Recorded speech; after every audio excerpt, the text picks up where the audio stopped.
আচ্ছা, স্বামীজি যে বললেন তোমার মধ্যেই সব আছে, এটা কি করে বুঝবো?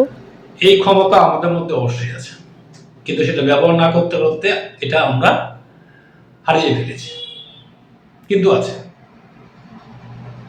দেখো একটা উদাহরণ দিই। ধরো স্কুলে বললো আজকে ইন্সপেক্টর আসবে, বাচ্চাগুলো তো গোলমাল করে, ইন্সপেক্টর আসবে বলছে ভালোভাবে থাকবে, কই তখন তো ভালোভাবেই থাকবে। তার মানে সৎ হয়ে থাকার ক্ষমতা অবশ্যই বাচ্চাদের আছে, আমাদেরও আছে। কিন্তু পরে যখন স্কুলে চলে যায় হয়তো আবার গোলমাল করে, কেন? সে সতে অভ্যস্তই না। তাহলে সতে অভ্যস্ত হয়, যে সৎকে কাজে লাগায় একটু দীর্ঘ সময় ধরে, তাহলে নিশ্চয়ই সে বড় কিছু করতে পারত। আর তখনই বুঝতে পারতো আমার মধ্যে কি না আছে। দেখো, যে বাচ্চাটা পড়াশোনায় মন নাই, হয়তো দেখবে খেলার সময় সে আনন্দ পাচ্ছে, খেলায় মনোপ্রাণ দিয়ে খেলছে, মানে এত পরিশ্রম হচ্ছে তার জন্য বোধেই নাই। কই তখন তো সে ক্লান্ত হচ্ছে না, কেন? সে আনন্দ পাচ্ছে নিজেকে পাওয়ার কারণ কি? সে খেলা বুঝে খেলছে, লক্ষ্যে সচেতন, তার দায়িত্ব নিচ্ছে আমাকে জিততে হবে, যার ফলে ভিতরে সৎ শক্তিটা পায়। আনন্দ এখানেই। এইবার যখন বাড়িতে সাথে পড়াশোনা করতে হয়, চাপে থাকে, হয়তো পড়াশোনার এরকম দায়িত্ব নিয়ে পড়ে না, সজাগ না, মানে বুঝতে হবে কিছু করতে হবে, এরকম দায়িত্ব না থাকার জন্য ভিতরে শক্তিটা পায় না, তখন জোর করে, তখন এই যে মনে রাখে, তখনই চাপ হয়, ফাঁকি দেওয়ার চেষ্টা করে। এই আমরাই মনে করো যারা বড়, আমরা যে কাজগুলা করছি কয়জন সবভাবে করছি, দায়িত্ব নিয়ে কয়জন করছি? তাহলে আমাদের নিশ্চয়ই কাজে ফাঁকি দিতে ইচ্ছে করে, চাপ হয় না? মনে হয় কি খালি ভাবি আরো টাকা দরকার ছিল, এই টাকায় পোষায় না। অথচ আদর্শ কোনো শিক্ষক, আদর্শ কোনো ব্যক্তি কখনো এইসব বলবে? তাহলে যারা আদর্শ তারা সত্যি সত্যিই সতে জেগেছে, বড় বড় কিছু করেছে।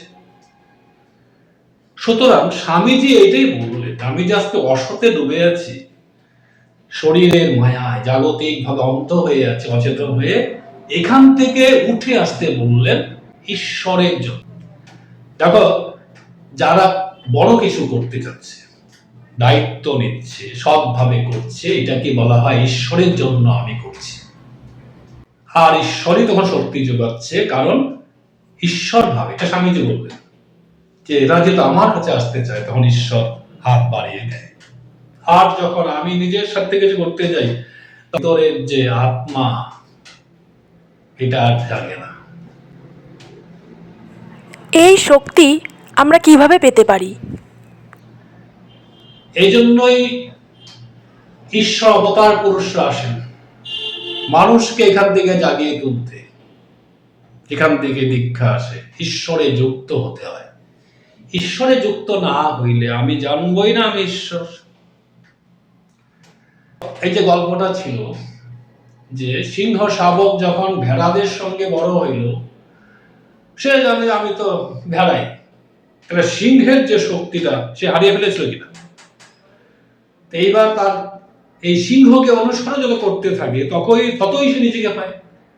তাহলে দীক্ষা নেওয়া মানে কি? আমি যখন দীক্ষা নিয়ে সদ্গুরুর চলনে অভ্যস্ত হয়ে থাকবো, তত আমার শরীরগত চলনা থেকে আমি আত্মার, অর্থাৎ শুদ্ধ আত্মার, ঈশ্বরের সন্তান, এই চলনে যেতে থাকি।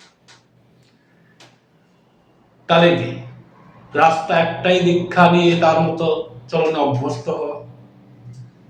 ঠাকুর এই প্রসঙ্গে একটা কথা বলেছে যে বীজের মধ্যে অবশ্য শক্তি আছে, সেই শক্তিটা কখন গজে ওঠে?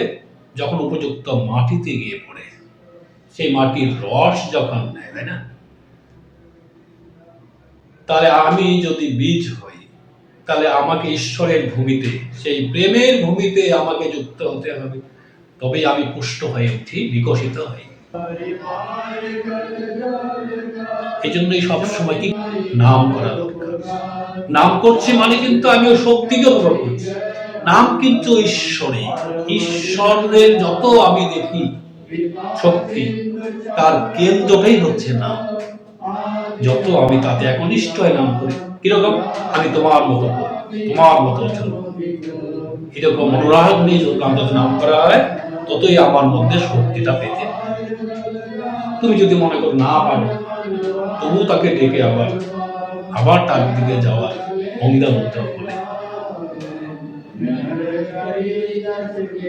এটাই আমাদের সাধনা। মনে রাখতে হবে, যাই করি জীবনে লক্ষ্য যেন তিনি হন, নইলে কিন্তু জীবন ছিটকে যাবে। যেমন নদী সাগরে যুক্ত না থাকলে সাগর শুকিয়ে যাবে, গাছ যেমন মাটিতে শিকড় প্রথিত না করলে গাছ মরে যাবে, আমরাও যদি ঈশ্বরে মন না রাখি আমরা অকালে ঝরে যাই। दीन दयाल की मालिकी